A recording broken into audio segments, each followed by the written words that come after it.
Respected Rashtrapati Ji, Honorable Prime Minister, distinguished guests, it gives me great pleasure to participate in this event on this auspicious on Ashadha Purnima Dharmachakra Day.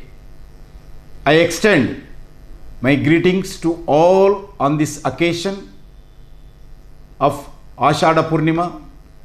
This day is also celebrated as a Guru Purnima.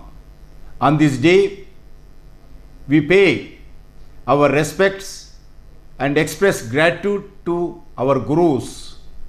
Ashadha Purnima is not just a sacred day for Buddhists all over the world, but a significant day for humanity as well.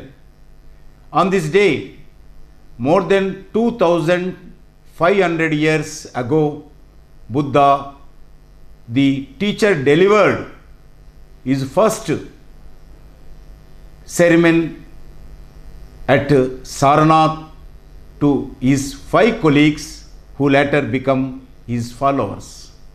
Once he attained enlightenment, Buddha ensured that humanity too benefited from it. Buddhism and Hinduism have a close relationship.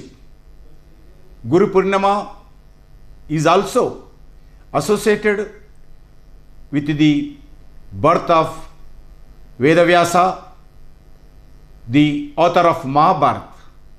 Even today, Buddha's eightfold path continues to guide humanity.